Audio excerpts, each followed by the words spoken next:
Hello. It's another day. I'm finna go to AC today, Atlantic City. Finna get me some hair, weed, vapes, all the above. But I want to talk to you today about the story I have no mouth and I must scream. That story. I think that's one of my favorite stories ever. I'm gonna be honest. It's one of my favorite stories. It's like, there's this, I guess this is the same with all books, honestly, where there's the story. Yeah, many people might perceive it on the surface level, but there's a really deep message in there. So there's this being, Am, uh, based on the quote. First, it was artificial machine, then it was all these crazy things until like ostrich machine, but he basically called himself Am. I think, therefore I am, which is my all-time favorite quote, which might be pretty like generic, but that's my all-time favorite quote. I think, therefore I am. Because in the story, and it relates to the story, there are five people, each stuck, they're all immortal. They're stuck in this prison of Am. They're inside of Am. Uh, Am is this being, is a super intelligent supercomputer, and he was created for World War III. Eventually, the Cold War became World War III, and all the countries built these supercomputers because the war became very complex. So eventually, blah blah blah. M is the only one. He eradicated the entire human race. He eradicated everything. Honestly, all technology, everything in his power, and now he's just playing with these five little humans.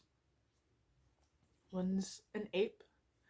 One is burdened with empathy and pity. Another one is blind. I don't know about the last one. I think there might be four people actually. But our narrator doesn't realize this. He doesn't realize this at all. But he's burdened with mental illness. He's burdened with paranoia. He doesn't realize time. He can't conceptualize time passing. He his perception of reality is not reliable at all. And I think, therefore, I am contributes to what I'm trying to say here. It really, really reminded me, and I try to remind myself this every single day, our reality is not reality. What I go through every single day, what I perceive as reality, is not reality. Of course, there are truths, there are lies, there's facts, there's fiction. But my past experiences have affected how I perceive all of those things. You know what I mean? Like, I really sometimes go about my day and I think, like, here's like a really like funny example. All the bi girls think everyone's a little gay. Yeah, that's your perception of reality. You're a little gay. So it's really hard for you to imagine how other people can't be a little gay. Because look at the same sex, right? Everyone's a little gay. That's our reality. That is what we perceive to be truth. That is not truth itself. Like, you know those people who you talk to them and they cannot understand anything that doesn't revolve around them. It's really those people that it's so hard to just tell them, think from a different point of view. Think, put yourself out of this situation for once and look from a third person point of view. Look at it from their point of view.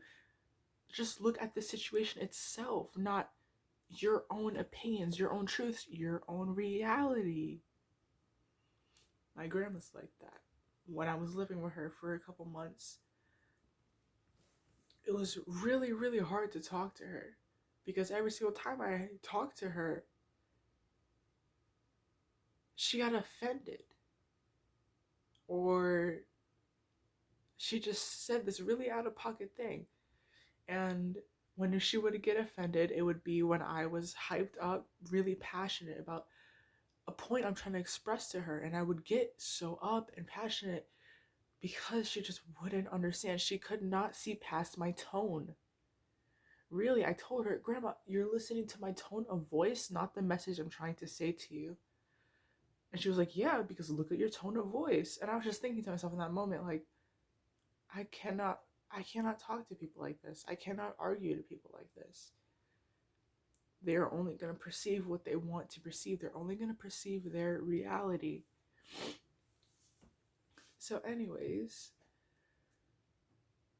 the story ends with our main character, the crazy one. Eventually, everyone else was able to die.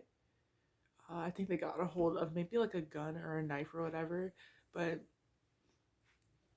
the four or three were able to die. This dude was left there, all alone. He was tortured to the point where he's just a sludge of meat.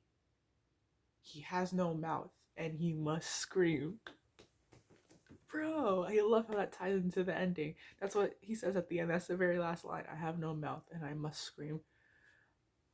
Oh, that makes me like, I'm not gonna say happy, but that's like so cool.